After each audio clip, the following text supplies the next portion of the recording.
ya solo vraiment tel de ville et taxe pour na makamako désinfecter ba église. De qui sangwana na ba réseaux sociaux, ngana lobaka toujours ba réseaux sociaux ezali kambo. Eza ici comme moko onyo sotokoyoka il faut to kamona lito imoko mato imibalete. Villa Kinshasa esengi ata likuta morote ya kofuta pona ba église ba bandela misala na bango, enfin ba bandela ba culte na bango. Seulement ba mesure barrière. Ils ont continué, il faut qu'observer en haut. Gouverneur a sala qui communiqué ba mikolo lekimi balemi sato lekiawa alobi to sukola baboko bazala na ba port ya masque obligatoire, ba désinfectant, prise à température, na distanciation physique. Banani oyo basengeli ko désinfecter ba église. To reconnaître bango ndenge nini. Na yoki ba église mususu balobi basala bango moko mais pour na biso za sango. Bonne nouvelle, sango malamu penza, mais to sengi bango baya ko se faire identifier pour na ko répondre na motuna na yo.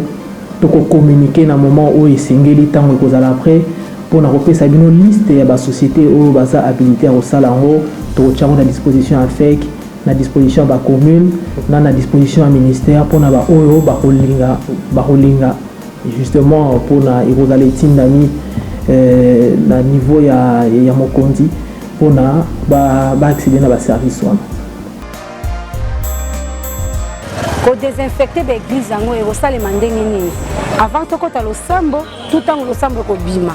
et osala dimanche nyonso to ndenge nini tongi to yeba ko désinfectant l'église et osala mandenge nini tozo sala musala tozo travailler justement pour to relobate na fréquence ni ko sala mela surtout que tozala no en train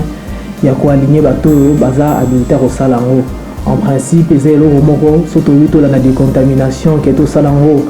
là-bas, principe, il faut ça le plus régulièrement possible. Mais pourquoi pas que ça tous les 3 mois, pourquoi pas? Parce que ils ont intérêt à bisognon. Mais ils ont des mesures, décision, il faut les avoir à niveau, il y a l'écolo mingi,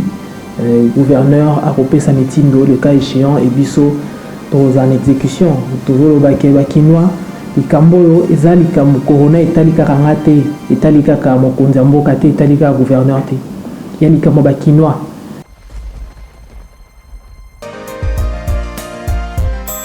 biso bakinois tonentoyeba na ba mesure nyonso hôtel de ville azui sanction nini bo prévoir pour na ba récalcitrant bato ba ko respecter en côté pour question na ngai yango wana bano ezalaka kaka balobaka na loi nyonso esalebaka toujours na ba mesure ya encadrement au cas où bato ba kolinga ko se conformer te bazalaka toujours. Mais le monde transactionnel, ils ont prévu et changé, car ils ont prévu à l'époque, tant que le gouverneur a qui était, tu vas observer les mesures barrières, communiquer, Salema qui gouverneur a communiqué là-dessus, Bako Sabinoté, la bino, montant, les colotés, etc. Contrôle les Salema, certes,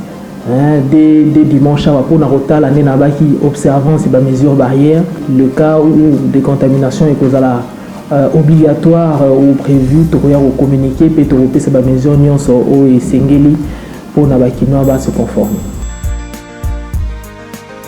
Au fongoli ba bar ba restaurant mais beko ebele ezalaki te to moni lelo makelele ezongi ebele mais pour na église comme sikoko mi kakatano mindondo pour na nini ba mesure wana makasi la distanciation sociale est au belaki et comme il y a l'église mais quand la barre tout le monde est en côté. Tous les bisonions sont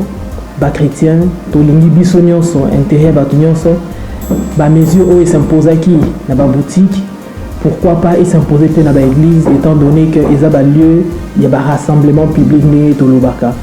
Donc ils ont les moment où que kino a un rôle là comme si tous s'adresser à dans l'église mais tous en problème dans l'église.